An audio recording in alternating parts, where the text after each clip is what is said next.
April 22. വല്ലഭമുള്ള കന്യക.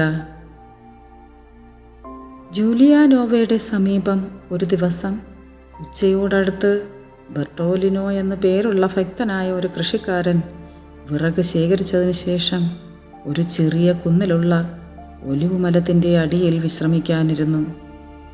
അവിടെ നിന്നും എഴുന്നേൽക്കാൻ തുടങ്ങുമ്പോൾ അയാൾ ശിഖരങ്ങളുടെ ഇടയിൽ നിന്നും ഒരു വലിയ പ്രകാശം കണ്ടു. അതിൻ്റെ നടുക്കായി പരിശുദ്ധ കന്യകാമറിയവും കാണപ്പെട്ടു.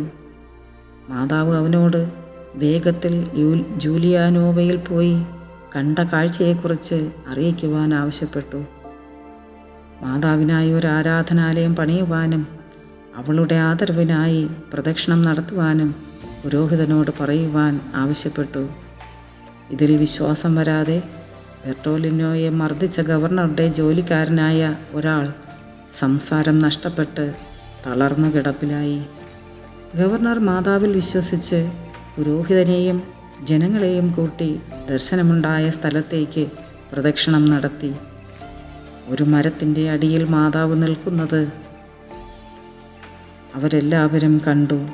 അവിടെ ഒരു അരുവി ഉടലെടുത്തു. നാട് മുഴുവൻ പടർന്നു പിടിച്ചിരുന്ന ഒരു പകർച്ചവ്യാധി ഈ പ്രത്യക്ഷീകരണത്തോടുകൂടി അവസാനിച്ചു.